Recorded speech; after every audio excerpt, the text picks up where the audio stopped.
Le 2 avril sera une date clé pour Bitcoin. L'analyse de Vincent Gann.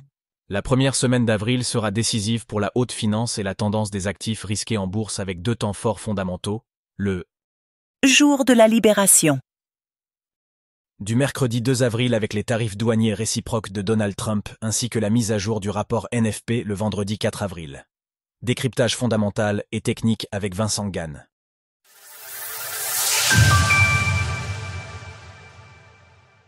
Mercredi 2 avril 2025, le jour de la libération avec les tarifs réciproques de Donald Trump. Le président Trump se prépare à annoncer des tarifs réciproques le 2 avril, visant les pays qui imposent des tarifs ou des barrières sur les produits américains, tout en excluant certains pays et blocs commerciaux. Les tarifs devraient entrer en vigueur immédiatement mercredi prochain et pourraient rendre les perspectives macroéconomiques plus incertaines, alors que le débat sur la probabilité d'une récession économique US a été relancé.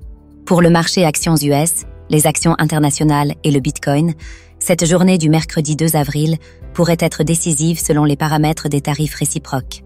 Les tarifs dits réciproques s'appliquent contre les barrières douanières des partenaires commerciaux, nations individuelles ou blocs commerciaux, et consistent à s'aligner sur les droits de douane des partenaires commerciaux respectifs. L'impact sur les perspectives économiques va dépendre de plusieurs paramètres qui sont encore inconnus et qui seront rendus publics au plus tard mercredi prochain. Les paramètres en suspens. Des pays ou des blocs sont-ils exclus de ces tarifs réciproques? Certains secteurs d'activité sont-ils ciblés en particulier ou non? Comme le secteur majeur de l'automobile par exemple, ou encore celui des vins et champagne. Seuls sont exclus les pays avec lesquels les États-Unis n'ont pas de tarifs douaniers sur les exportations et avec lesquels les USA ont un excédent commercial. Donald Trump a cité l'Union européenne, le Mexique, le Japon, la Corée du Sud, le Canada, l'Inde et la Chine comme des abuseurs commerciaux lorsqu'il évoque cette question commerciale, soit les plus grandes économies mondiales. Pour le cours du Bitcoin et le S&P 500, il est impératif que ces tarifs douaniers réciproques restent sous contrôle pour envisager une reprise haussière en avril.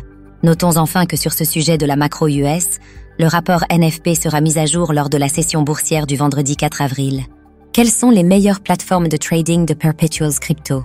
Bitcoin et liquidité mondiale. Les attentes sont-elles trop fortes?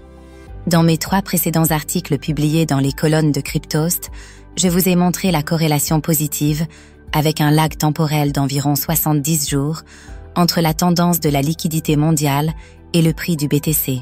La liquidité mondiale consiste en la somme des agrégats monétaires M2, et elle a fortement rebondi depuis le début de l'année, en grande partie grâce à la Chine et à la baisse du taux de change du dollar US face à un panier de devises majeures. Les attentes sont désormais fortes en avril pour que le BTC puisse profiter de cette hausse de la liquidité mondiale. Pour que cela soit possible, il faut rassembler 2 facteurs. Le premier, que le décalage temporel de 8 semaines entre liquidité et prix du BTC se répète encore. Le second, que les tarifs douaniers réciproques de Trump ne déclenchent pas une récession économique. Le second facteur est probablement le plus déterminant pour ce mois d'avril. Rejoignez Vincent Gann sur Cryptost Academy pour profiter de ses analyses quotidiennes. Retrouvez toutes les actualités crypto sur le site cryptost.fr.